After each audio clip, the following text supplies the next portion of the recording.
Good evening, and welcome to another episode of What's Your Story? Tonight we are sitting down with our new employee. She is our social media and technology coordinator, Michelle Carpenter. This is her 7th day on the job, so we are very happy that you said yes to us. Yay. And you are working here full-time at the Graves Library, so welcome. Thank you. I'm so happy to be here. So we usually start by asking our guests where they grew up, Okay. and school, and that sort of thing. So I grew up in Glastonbury, Connecticut, which is like 20 minutes outside of Hartford. Okay. But I actually grew up spending my summers here. Mm-hmm. So my great aunt Betty had a house on Hoyt's Neck, which is just off of Granite Point. Oh, okay. Yeah. And my dad, when he was since like 6 years old, spent his summers there. And then when he and my mom were dating, he brought her and she fell in love with this area. So when I was really little, we had our house here. And so we'd spend all of our summers here. So winters in Connecticut and summers here. Mm-hmm. It's a pretty nice. And that's why you know half of our clientele I know, already. I do. Isn't that awesome? It's a small world. Yep. So I did that, and I went to college in Boston. I went to BU for my undergrad in fine arts, and then waited a few years and did my grad degree online through Johns Hopkins. So I've been kind of between Connecticut and here over the last decade now. Yeah. So, and you are newly married. Yes. So, so last year during the pandemic, you got married, and we were just talking about that a little while ago. So that was probably a little hard to plan. Yeah. So we got married in August of 2021, and we weren't one of those couples who had to like postpone. We got engaged in 2020. Yeah. So we actually got engaged during one of those like random little times where they opened up the travel restrictions, and we were in Vermont at the time. Yeah. And my now husband took me on a surprise trip to Parsons Beach, actually, because it's my favorite place. Oh. So even then we were here. So we snuck up here for one day. Nice. And Did you have any idea? No, I had no idea. That's sneaky Jake. Yeah. And so his whole plan was to take a video, but he forgot the tripod in the car. So even in my mind, I was thinking like, well, if he was going to do it, I don't think he would have forgotten the tripod. But he ran a mile back to our car. Oh, my gosh. So then I was like, okay, this makes sense. And he is a runner, so it probably was pretty fast. In dress shoes, though. How special. Yeah. Now, did he go through all the, like asking? Oh. Yeah, so he started he had a new camera. So I thought he wanted to test out the camera for like the video for the first time. So he turned it on, and I was being snarky, and I said, I don't think it's on photo mode. So that's the beginning of the video. But then he started by saying, I talked to your dad last week, and I was like, really? What about? So that's... Oh, yeah. how nice. Yeah. So you were in Vermont for a little while. Yep, for working. 2 years, yeah. So what did you do there? Jake just became a therapist, and so he was doing his clinical internship there. So he had the opportunity to be at a therapeutic school for boys in rural Vermont. So I kind of just followed him there, and I was working at a small art museum. I was the operations manager there. Nice. Which is what kind of got me into going back to grad school for like museums and nonprofits in the cultural heritage sector. So I did that for a couple of years there. Yeah. And as we've talked about before, museum science isn't very different from library science. So, I think within the first hour last week, you hit the ground running. It's like, oh my God, I love this girl. So this is really, and I think even when you came and you had your interview with us, you asked a question that I thought no one's really ever asked this, but you wanted to know like how long you noticed that people stayed here. Yeah. And I think even board members, volunteers, staff, it is that kind of place. And you recognize that of us. So, and I think that, we do talk about, family and getting to know our community. And I was just blown away at how much of the community that you already knew. So it's such a win-win. We're so happy that you're here. I'm so happy to be here. That's really why I wanted to come here, because I came here even as a little kid. We would get the summer library cards here. So I remember going up to the children's room. And even then, you could just tell it was a special place, and people stayed here for a long time, and that's what I was looking for. So here, your job is to help us get the word out about this special place through social media and press releases. So for May, right, when you got here, we started a campaign of Get Caught Reading. So we want to get people to send us their pictures. So how would they do that? They could send them to the email, which is posted on the website. You could message them to us on Facebook. But then we're going to be posting them to Facebook and Instagram, and somebody's winning a prize at the end. That's right, they are. You can also reach out to me, call the library and ask for our email addresses. So good. That's good. And we've gotten a few photos already, really cute ones. And they're really cute. And it's going to be a big prize too. So I know, I don't even know what it is. We hope. So we hope that people will, participate in that, because it is kind of fun.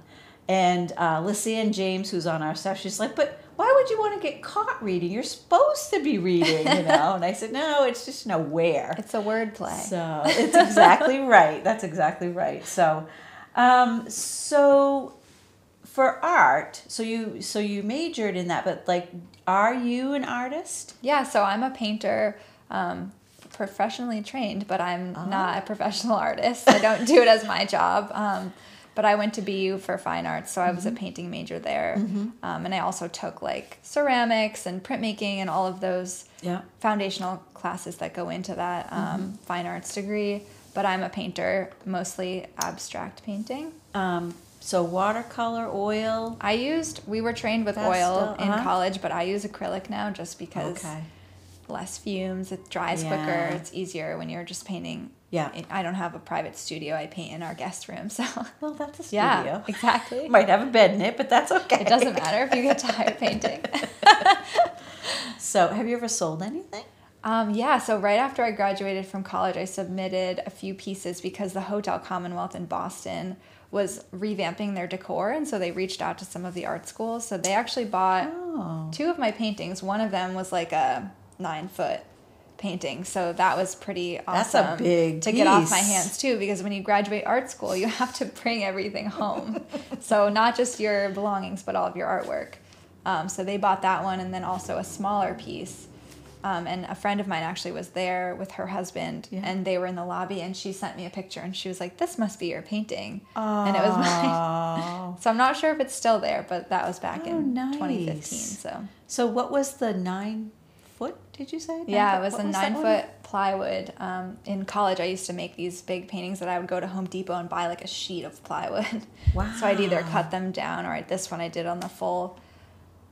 It was abstract. There was a newspaper on it and a lot of crazy colors. So I did a lot of abstract paintings with some collage elements. Oh, nice. Yeah. Do you have an artist that you follow or that inspires you? Or so my favorite artist would probably be Helen Frankenthaler. She was a abstract expressionist back when there weren't that many female abstract expressionists. But I also love Joan Mitchell, Cy Twombly. So I like a lot of the 1960s abstract painters. Oh, that's great. Yeah, but there's lots of amazing artists now. When I worked in museums, I was always seeing really inspirational stuff. Well, maybe you'll get lucky the painting that was sold last night, the Andy Warhol Marilyn Oh my gosh, painting. yes. I saw that I get the art news in my email. What was it, 184 million or something? Yeah. Yeah, it's wild. So that's amazing. And, that's the highest one so far of an American artist. Yeah. But it's, when you were in school, did you talk about sales? Did you all learn that piece of it, or? Some of us did. They had options. You could do a minor in an arts business administration, because some people were graduating the program with the idea that they were going to be a professional artist, and that was their sort of route that they were going to take. So some Yeah. of those folks did take classes about like you become a business when you're a professional artist. Right. But that was never really, I kind of knew by the end of college, like I love painting, and if people want to buy my paintings, that would be great, but I didn't want it to become my profession. Yeah. And have it like take on a new light. So I actually originally thought I might be an art teacher when I was in college, and I did all of my like master's classes in art ed, but I just wasn't sure that education was the exact field I wanted to go in. So that's kind of how I ended up working in museums and studying nonprofits and museums in grad school. Yeah. So maybe we could have you, maybe teach a program here. Oh yeah, that would be kind of definitely. fun. Yeah, I love teaching like kids art classes or even like watercolors. Yeah, for sure. Yeah. And the talent that comes through. Oh yeah, for a lot of these younger people.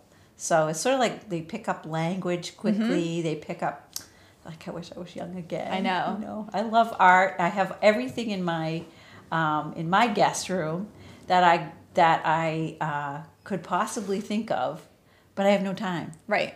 So every 6 months I walk by and I go, oh, let me just draw that. Yeah. And then 6 months later, oh, hold on, let me add a little bit. That's not the way to do it. So do you practice every day or? No, and I was really naughty during quarantine. Working from home and being home all the time did kind of, for a bit, I took a break because it stifles your creativity when you're in the space that you would paint in all the time. Yeah. So now that we have a little bit more space and my husband and I are not working from home anymore, we've sort of reestablished the schedule. Yeah. Because he's also a musician. So we set Tuesdays and Thursdays for sure. Good for Instead of you. watching TV after work or like reading, we go into our guest room studio and he plays guitar and I pop in a podcast. Yeah. Oh, nice. Oh, that is so awesome. Yeah. And you also do something else together. You train for. Yes. We're training for the Maine Marathon right now. It'll be our first full marathon. We ran a half marathon last year, the weekend after our wedding. And then I've run a few half marathons before. That was his first official race. So we're excited but nervous. So what's that like? You get up now that, you're here very early in the morning until 5 o'clock at night. And so how do you fit that in? We get up at 4 usually. Okay. We're early. He's probably watching this, rolling his eyes. Like, I'm the scheduler of the family, so I was like, well, gotta get up at 4 tomorrow. Okay. And you got to do it. Yeah, and I'm not a night owl by any means, so it's not like I have energy all day. So once I'm done with work, I like to be able to go home and like have dinner and just kind of do my own thing. But I don't think I could get out of work and run 6 miles or whatever it is for the day. Yeah, that's hard, and it's fun around here. There's a couple of really nice loops around here, but like you got to be ready for it, right? And to get it done the first part of the day, because then it's always on your mind. Oh yeah, at the end of the day. And you really have to plan for it the day before. Like if we're gonna do a run at 4 in the morning, then the night before you have to think about what you're eating for dinner. Yeah. You have to think about what time you're going to bed, how much water you've had. Wow. Setting your clothes out. So as far as like, pasta and like all those things, like they say carbo load and those kinds of things, but it depends. Like for when you're training for something longer, for us anyways, we both have a lot of food allergies, so we already have a pretty restricted diet. We both don't eat meat and we don't eat dairy. Yeah. So we just eat like some seafood. But when you're doing your long runs on like a Sunday, say like every Saturday night, we'll eat the same thing. Yeah. Unless we're out. So that on the day of the race, there's no surprises with your body because it is so. Yeah. And that's. So, and you have to, so if you went from this one, the Maine Marathon. Yeah. You would be, do you qualify for something else? Or is this just a Boston qualifier. Okay. But to qualify for the Boston Marathon, you have to run, I think for women, it's like a sub 3:30, which is really fast. I'm not a speed runner by any means. I'm hoping to get under 4 hours for my marathon time. Because, you can look at your half marathon time and say like, oh, I'll double it. But that's not the way that it works at all. Once you've run already 13 miles, your body starts to break down a little bit. Some people they call it the wall. The wall. Heartbreak Hill. Yep. Exactly. So I do not anticipate it being an even double of my half. Oh my gosh. So, well, good for you. Good luck, and we're gonna try to get there so we can be on in the crowd cheering you on. So, and I hope it's a great day. Yeah. So that's a lot to train for, but. From just knowing you as long as I have, I know you're gonna do it. Thank you. As far as like here goes, do you have any goals that you want to set for yourself? I think, when you're trying to get, this is a very new position. We've never had this position before, so it's kind of fun to think about the possibilities. Right. So. Teaching some classes or helping people with technology, maybe even teaching some technology classes. Yeah. And I know that, so that stuff is, hopefully going to come up, and we'll have time to get people back in here to, have sessions. Yeah. So, because it is fun when you can offer something like that. So hopefully you'll be game for that. Definitely. And even like in the new space where you guys had the photography exhibit, I'd love to be involved in some future exhibits and like creating some catalogs and doing some marketing for that. But that is so great. I'm saying to myself, I'm putting my roots in. So that is so good. Yeah. So, so your mom just popped in a little while ago. She didn't know you were going to be. No, I was like, I gotta go. I'm being interviewed. But she comes up from time to time. Yep. And it's so great that they, Yeah, they want to retire here hopefully in the next year or so. So every once in a while they pop up. Yeah. They're around, and now we have a little bit more space, so they've got their calendar of when they're going to be staying with us. Yeah. Oh, okay. So the Tuesdays and Thursday nights might have to be. Yeah. I know. Some leniency on that. Yeah. So, and it's, probably coming here for a long time. They probably, there's definitely areas that they know they like. Oh, yeah. Yeah, my mom loves it here. And ironically, my dad's the one that brought her, but she always says, even when she's in Connecticut and we'll be texting at night, she's like, oh, my heart is in Maine. I send her pictures from Fortunes Rocks Beach all the time, and it's like, I can't tell if this is making you happy or bumming you out. Yeah, I think that would be, but that would be great if they got here and you're here, and that's awesome. Yeah. So, okay, so we usually end our interview with a rapid fire round. Okay. So I'm going to just ask you a few questions. Okay. And you can just do one word answer, one title answer, however you want to do that. So do you have a favorite flavor ice cream, even though you don't do dairy? Yeah, Sorry. There's a lot of good non-dairy ice cream. I'm a mint chocolate chip girl. Okay. So how do you find that? Is it... There's a ton in the grocery store now, but I don't know if you've ever heard of Sticky Sweet in Portland. No. It's an ice cream shop. It's all plant-based, and it's homemade, so they don't even use artificial sweeteners or colors. And it's honestly the best ice cream, even dairy aside, that I've ever had. They make their own waffle cones, and all the brownies and the brownie ice cream is homemade. Oh my. It's so Where good. Is this place located? We need to go, Mike. I know. Seriously. It's on Cumberland Avenue, but they also sell it at Rosemont and New Morning and Kennybunk. Okay. All right. Well, we'll have to check that out. Yes, it's amazing. Do you have a favorite movie? I do. It would be a tie, though. So I love Almost Famous is a classic, and When Harry Met Sally is my other favorite. Yeah, I watch it every fall. That's such a good one. Favorite color? I like dark green. Okay. I like dark green also. Do you have a favorite book? And sometimes I have to say, do you have a favorite book this week? Yeah. Because lots of people, that's a tough one for some people. I think my favorite book of all time is probably, the title is long, I always get it confused, The Guernsey Potato Peel and Literary Society. Yeah, that is a good book. I love that book. Or Summer Before the War by Helen Simonson. I like a good World War II historical fiction. Oh, good. So when people come to the desk, you're going to be able to recommend some that you've read and maybe we don't have here, or maybe it's something that they haven't. So that's good to know. That's That's like your... I may do the tech stuff, but I'm a big reader. We grew up without cable, so we were the kids on the beach reading all the time. Oh, that's awesome. Do you have a favorite restaurant? Bandaloop. Bandaloop? Easy, yeah. Okay. And why would it be Bandaloop? I actually worked at Bandaloop for, I think it was 4 or 5 years. I was there only in the summers during college, and then for like a year, almost 2 years full time after college. So, but Bridget and Scott, you know, yes. you Hello, meet them, you love watching. them. Yes.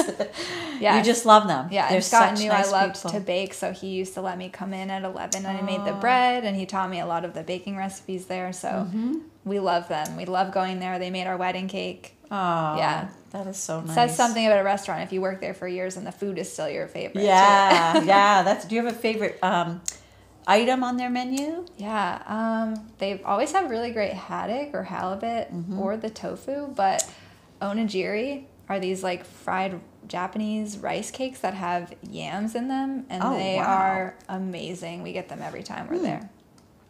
They make things look so pretty on them. I know. Presentation is...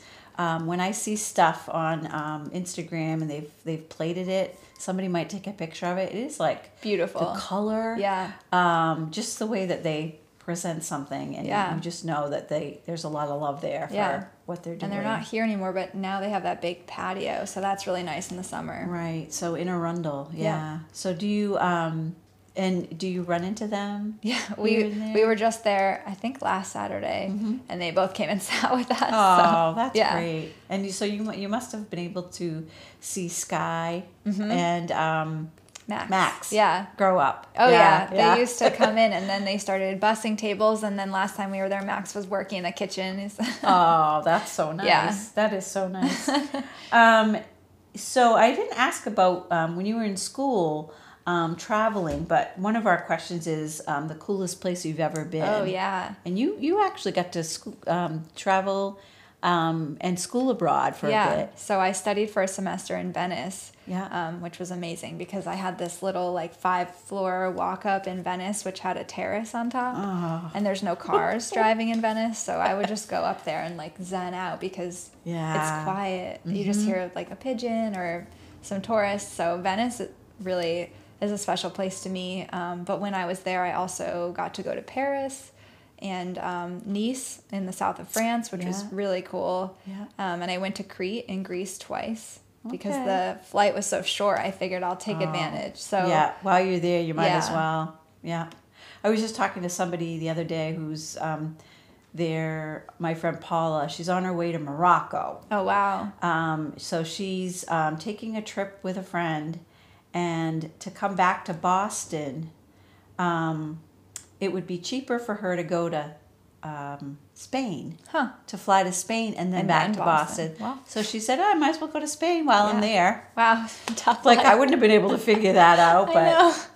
That's awesome. When you're young like you all, it's like it's so easy to figure these things out. So, is there a place you'd like to go on your bucket list? Oh, yeah, definitely. That's a tough one. I've always wanted to go to Ireland. My husband went to Ireland before we met, and so he's always telling me about it, and I'd love to go.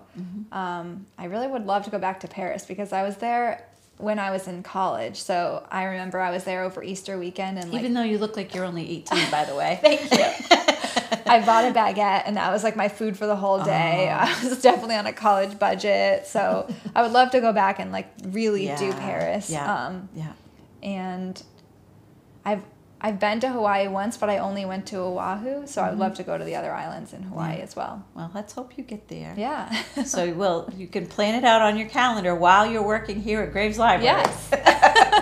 We'll let you go as long as you come back with pictures and fun stories. Yeah. So, and we always kind of end with that old question: what's your favorite library? And it doesn't have to be this one. Because some places I've never heard of. So Mike and I always put that on our list of like, we're going there. Yeah. So well, you'll definitely have heard of it, but the Boston Public Library when I studied at BU was amazing. It's such a cool place to go and do homework and like just sit out on the steps. It's beautiful. Yeah. I love a good historic building. Yeah. So, but that's a special. There's so much. There is a lot of history there, and that's a fun. And the innards too. Yeah, exactly. Like when you go into the bowels of the library, it's pretty cool to be able to sneak through doors and walk around if you don't get in trouble. You can really make a day of it. Yeah, that's right. So, well, we are so happy that you're here on board with us. And if you have any questions for Michelle, please reach out. She will help you with technology. Happy to. And she's going to keep us moving along with all kinds of fun things coming. So thank you so happy to be here. for joining our team. Yes. Thank you all for tuning in tonight. And thanks to Mike Kelly, our producer. And we will see you next time right here on What's Your Story?